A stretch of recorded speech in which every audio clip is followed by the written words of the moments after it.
Alright, so we talked about orbital diagrams. We talked about basically just like the general configuration of all this.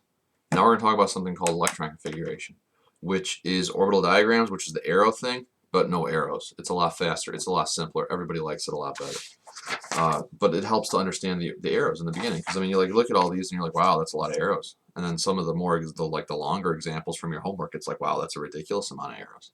And you're like, I don't want to write all that out. And that's understandable. So, better solution. All right, we have a better solution.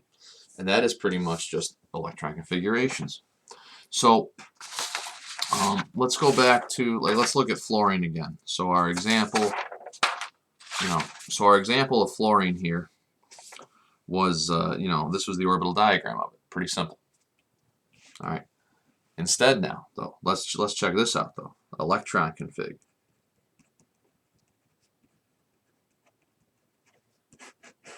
So the electron configuration. It's the same thing, except instead of writing arrows, you just say 1s, and then you put a little 2 there. That little 2, that little exponent 2 represents the electrons. All right. And then you're like, okay.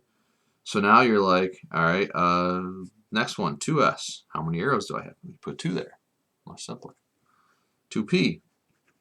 How many electrons do I have in p? Well, there could theoretically be 6, but in this case, I've only got 5, so I put 5.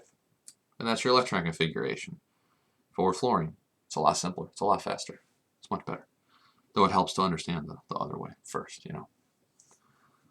So that's the deal there. So that's electron configuration.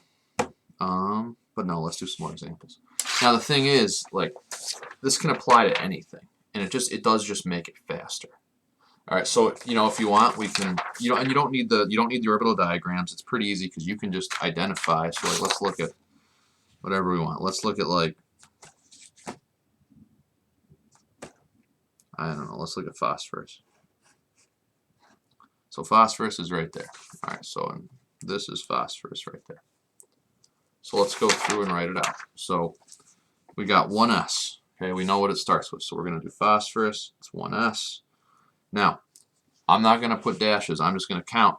It's an S sublevel, and you can also just count the boxes. Like, how many boxes say 1s? Well, 2 of them do.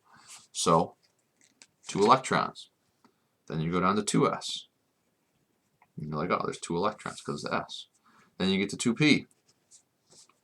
It's going to have 6 because there's 6 boxes. 3s. 2. All right. Then you get to 3p. Now, since phosphorus is in 3p, you're not going to put 6. You're just going to count 1, 2, 3. And you're going to put 3 there.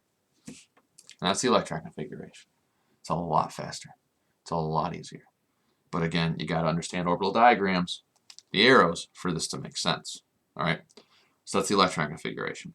Now I'm also I have links to 5 or 6 other videos that I've recorded previously over the years showing how to do the electron configurations of a bunch of different elements. So yeah, I'm not going to do more in this example, but there's a ton more that I'm going to link that are linked in Canvas. I'm actually just going to link you to my website, my actual website that has a bunch of stuff on there. So you can check that out. That's electron configuration.